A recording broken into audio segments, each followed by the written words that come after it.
Welcome to another episode of Hello Again Wednesday with Brent Miller. Each Wednesday join in as his special guest. Answer the question of the day. Listen to life stories. Follow him on Spotify or your favorite podcast platform. On Facebook or his YouTube channel, Brent Miller What's on His Mind. This week's episode 140. I'm out of control. Question of the day. What snack makes you lose all control? And now. All right, this is Hello Again Wednesday, episode number 140. As you have heard, and I'm out of control. I actually am in control, but I'm out of control on some of the things that I'm gonna. There's just some things. And so welcome to Hello Again Wednesday, and I'm glad you're joining me live. If you are my special guest. Today I'm hoping for no glitches. I'm just checking out all my sounds are up. I'm on the piece that I need. It looks like all is well. And so things are great this Wednesday. It's a hot one. I've been doing some work and it is a hot Wednesday, but I am glad you have chose today to join me. Last week, I'm just going to do a little follow-up on last week. Last week's episode, it was called what? No, I'm not that jerk. And I kind of ranted, especially about the jerks causing some dangerous situations in our neighborhood, meaning our leaders of the community. They have chosen to put up signs that just have made intersections near schools and near parks, which are just blocks away or a half a block away from our house, even more dangerous than what they were before those stupid signs went up and stuff like that in the middle with the pylons. And I didn't say this last week, but one of the signs that they did put up was an old lady. It was a cartoon old lady with a walker saying you're allowed to walk in the middle of the street. This is their mentality. And so that was, on Wednesday, I was telling you about how dangerous things was. Lo and behold, and if you had seen on Sunday me preaching, I talked about another jerk, a jerk in the Bible, and that was Lot, Abraham's nephew. And just some things he did were kind of jerk-like, And so I was telling that story, and as I was telling that story, I was talking about that I had talked about other jerks on Wednesday.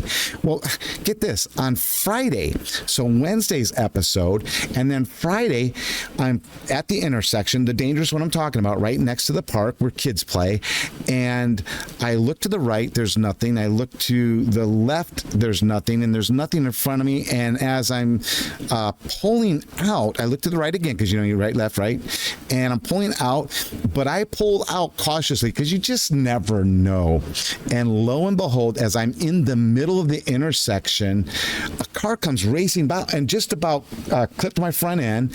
I stopped in the middle of this intersection, and I never lay on my horn, but that time I did. I laid on my horn. A jerk had just about killed me, or at least ran into my fender or my passenger door, which would have caused great harm to me, and so that was one of the jerks, And so I was just looking at that. Well, lo and behold, Tuesday, some of the kids had gone up and grandkids had gone up to a campsite at the KOA, and they were going to start camping. And so early on, right after that, I hear these tires screeching. And you hear the thud, and so I go out of the house, and as I'm getting out of the house, there's this older lady that's a nanny of this little kid. They go to the park all the time. They had just left the park, and at that screech, she's looking back. She's lucky that whatever this accident that took place at that dangerous intersection, they had passed it in enough time to not be in any danger, but they missed another senseless accident, just kind of things that are still happening. And I'm not just ranting, it just happens that way in our neighborhood. So now off of that, hey, so here we are, and it is episode number 140. I'm out of control, and this is what got me that title. What snack, this is the question of the day, what snack makes you lose all control? And I'd seen that phrase from another place, but what snack makes you lose all control? And so I'm just going to go into a couple of things with it. There is, in fact, the kids had it this past weekend. We went to Knott's Berry Farm, and with Knott's Berry Farm, we go across the street to Soak City, and then we go over to Knott's Berry Farm for dinner. And some Latina, not a Latina, a fiesta place has opened up in Knott's Berry Farm. And so they have all these Latin delicacies. And so the kids, well, it might not be a delicacy, but it's a treat. And what it was they had been waiting for this French fry place to open up. And it's a salsa French fry with salsa marinated chicken and all kinds of toppings that go into jalapenos and stuff like that. And it goes into this French fry dish. And it is good. I had a bite of it. It is a good delicacy that they had over there. I wouldn't say I crave it or lose control over it, but man, it is some good food. Now, for me, I'm walking in the grocery store and I'm getting some stuff, and lo and behold, they always at Ralph's or your Kroger's, they have this little bin area that has their specials of the week or whatever. And lo and behold, I'm going to hold this up. Hopefully, let me see if I can see if you guys can see this one really good. What it is it is Ruffles lime and jalapeno chips. And I'll tell you what, they are, oh my goodness. Oh my. They're really good. Oh, I got to quit.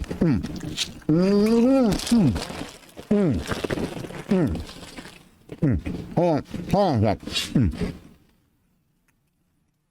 Just a minute.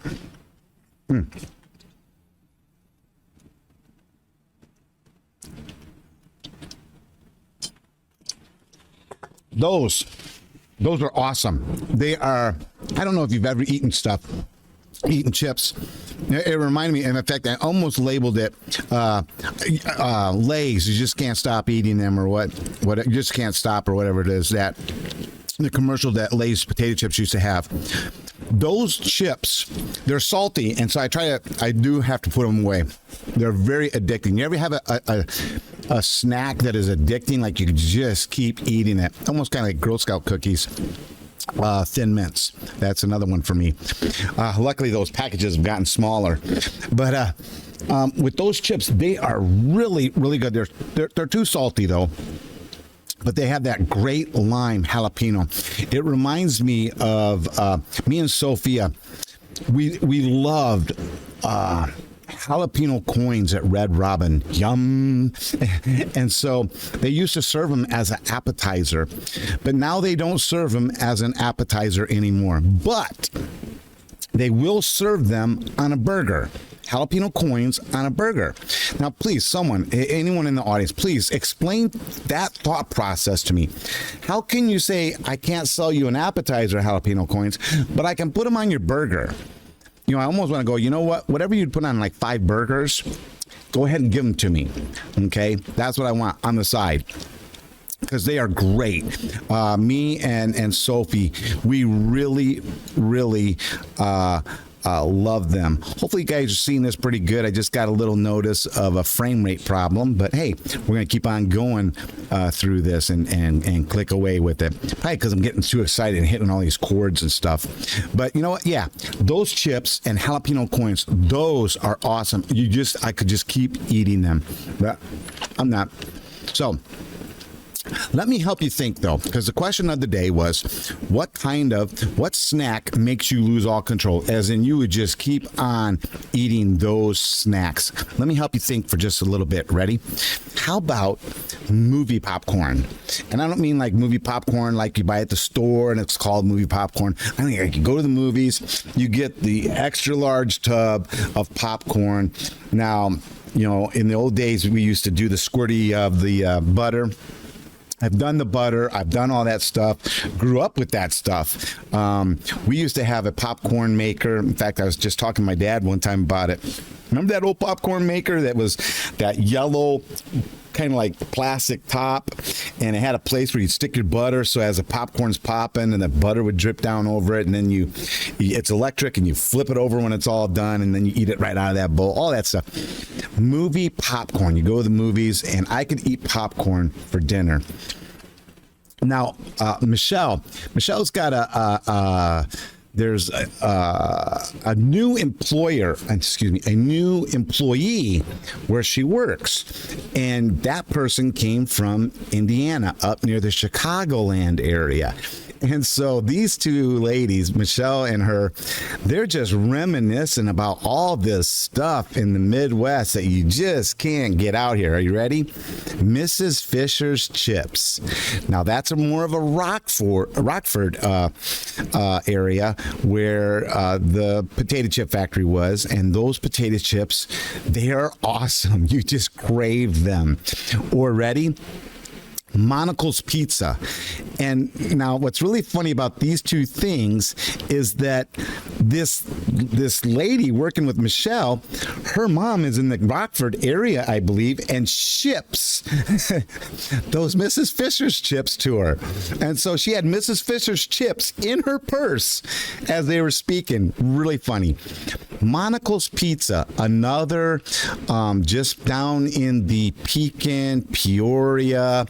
Oh man, there was that little town, and I can't even think. It's right by El Paso. It might even be El Paso, not Texas. El Paso, Illinois. There is where a Monocle's was also, but it's a little pizza joint that has some great pizza. And for me, I could eat the pizza cold in the morning. It's just really good. We joke about that pizza, and I've said this before, because the pizza comes in little tiny squares. So you're just eating squares. You're not eating slices. You're eating squares. And this is what I've now learned. Monocle Pizza is available for cross-country delivery. So it's frozen, and it can come to you fresh frozen straight to you within a day. So they're even now talking, Michelle and this lady are talking about how they're going to get Monocle's Pizza out here to California, 2,000 miles away. Now, and I'm sure this lady if she's from the Chicagoland area, suburbs and stuff, has to be a Portillo's fan. I would suggest being a Portillo's fan, not Portos. Out here in California, and I learned this, there's a place called Portos, and it's a bakery. I do look forward to going to it. It's down by Knott's Berry Farm, and one day we'll hit it. But Portillo's is almost right across the street from Soak City, and Knott's Berry Farm. And so we even make jokes that instead of eating at Knott's Berry Farm, let's just go to Portillo's. Portillo's has gone 2,000 miles from the Chicagoland area all the way over here, 2,000 miles, with all its Chicago memorabilia right here, and it is awesome. Before we went to Knott's Berry, we would drive 45 minutes to get to Portillo's for birthdays and stuff like that, just because we love Portillo's. I recommend that you try it. And so just a great Chicagoland area. Now, it reminds me of this, ready? Because on Sunday, was it Sunday? I think it was Sunday. Met a man at Knott's Berry Farm. He had this floppy hat, the kind of hat for fishing or stuff like that. I had a floppy hat, and it was a Bears hat, Chicago Bears hat, and I saw it, and he had shorts on, the Bears colors for his shorts. It was very hot that day, so he had on just a white tank top, and I went over and I introduced myself, and I asked him if he was really a fan of the Bears, because out here people just wear stuff, and they could care less about the teams. They don't know nothing about the teams. They didn't even know what kind of team they were sometimes. And so I asked him if he was an actual Bears fan. And as we began to talk, he was, and we're starting to reminisce about some things about the Bears and things that we liked and stuff like that. And as I'm talking with him, I said, man, you kind of look like you're a diehard fan. And this guy, he points right here at his Adam's apple. And there is a large Chicago Bears symbol tattooed right on his neck. And I'm like, oh my goodness. I had never seen that. That is a diehard fan. All right, ready? Back to Portillo's is one. I could eat Portillo's. Ready? How about this? How many of you can eat cereal straight out of the box? Frosted Flakes, Wheat Chex. I know it's weird. I do like Wheat Chex. Or any flavor of Frosted Mini Wheats. Blueberry, my best, but any flavor of Frosted Mini Wheats. Or how about this? Life cereal. Either the original or the cinnamon Life cereal. How about Captain Crunch? I have not done this one, but I noticed Captain Crunch comes in just red berries only, or the berries, and so colorful berries. And so I haven't had those, but I can eat Captain Crunch right out of the box. As I was preparing for this episode, I Googled and right away Reddit, R-E-D, I think it's Reddit. Reddit came up and it had some stuff. And one of the things that came up was spicy mango gummies. And I'm like, wow, I would try them. I'm not quite sure, but I would try them. Then there was these replies to that spicy mango gummies that people were saying, hey, my thing of just eating bagfuls would be honey barbecue Fritos. And I'm like, oh, yeah, those are good too. Man, you got to put those away. Chili cheese Fritos. Yeah, you got to put those away. Then there was one that caught my eye, and I'm not on the bandwagon. It's called Circus Peanuts. Now, if I say Circus Peanuts and you know exactly what I'm talking about, you are a diehard Circus Peanut lover with no doubt. Circus Peanuts are those spongy orange-looking peanuts. Actually, it's a candy that looks like a peanut, only it's that orange hard, kind of not hard, but it's that candy. And so there's people that love those. And one reader was a diehard Circus Peanuts candy eater. So, question of the day: what weird? No, not what weird. Ready? Let me get back to it. It is, what snack makes you lose all control? Some of them might be weird. What snack makes you lose all control? You can chime in on the discussion. Please do. Tell me your opinions. Or I keep asking, ask a question, and I will pose that. Pose a question, and I will go ahead with it, and we will have that as a question of the day and see what comes apart from it. Okay. Hey, thanks for watching here on Facebook, especially chiming in on Spotify as you watch and listen on the podcast, or if you're on my YouTube channel, Brent Miller, What's on His Mind, or any other place you can watch this. Thanks for joining in. Leave your stories so that we can share it with one another. Hey, Bible study starts in about a little bit over an hour and a half, and we're going to be in the book. We're finishing up the chapter 8 of the book of Mark, and going forward with that as we have our discussion on this Wednesday. Today, if you can't make it downstairs here. Last week it was kind of cool. By cool, I mean it was great. We had ice cream. It was an ice cream social Wednesday Bible study, and we've done that a couple times now. Those are really nice, especially on a hot summer day. Some nice ice cream to enjoy has been really good for us here. And so, hey, if you can't join us at 5:30 down here, check out our Sunday service. Like I said, I'm doing some things on Sunday, and please check out our Sunday service at 10:45 here on the Pacific Coast. We're on Facebook and our website, culvercitychurchofgod.org, or you can always check out a church service, a Bible study near you. Be with some friends, laugh, eat together, meet some new friends, get a taste of great life at church. I say that because we're talking about snacks. Get a taste of great life at church. All right. Thanks for being with me today. Make sure you click like if you would. Share it with others so they can chime in. I would love to see the conversations that come our way. I hope you have a great rest of your Wednesday. And most of all, thanks for being my special guest today on Hello Again Wednesday. Remember, give somebody a huge hello again hug, handshake, or whatever. And as always, oh no, I see it kind of went off on me. As always, I look forward to seeing you next Wednesday. Thanks for watching or listening to this week's episode of Hello Again Wednesday with Brent Miller. Each Wednesday, you can join in as his special guest. Answer along with the question of the day. Listen to life stories. Follow him on Spotify or your favorite podcast platform, on Facebook, or his YouTube channel, Brent Miller What's on His Mind. Please join him next Wednesday for another episode.